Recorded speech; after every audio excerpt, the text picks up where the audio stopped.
Дорогие друзья, в рамках празднования недели детской книги и музыки предлагаем познакомиться с творчеством замечательного писателя Евгения Львовича Шварца. В этом году ему исполняется 125 лет. Евгений Шварц – писатель, драматург, сказочник, автор более 20 пьес для драматического и кукольного театра, а также сценариев к 11 игровым кинофильмам и одному мультфильму. Замечательные сказки Евгения Шварца – ярчайший пример литературы, которая одинаково хороша как для взрослых, так и для детей. Всем знакома сказка о потерянном времени. Шварц писал свою сказку в годы войны и предполагал, что пьесу будут ставить в кукольном театре.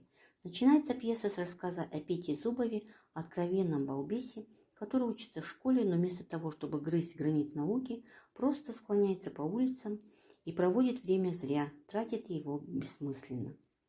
Произведение Евгения Шварца «Сказка о потерянном времени» очень полезное и поучительное. Ребята, которые не ценили время, превратились в стариков и старушек. Злые волшебники воспользовались потерянным временем детей и благодаря этому времени сами помолодели. Сказка учит тому, что не нужно откладывать на завтрашний день то, что возможно сделать сегодня.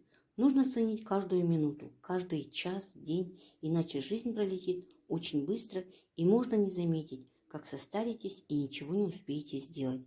Нужно научиться правильно распоряжаться.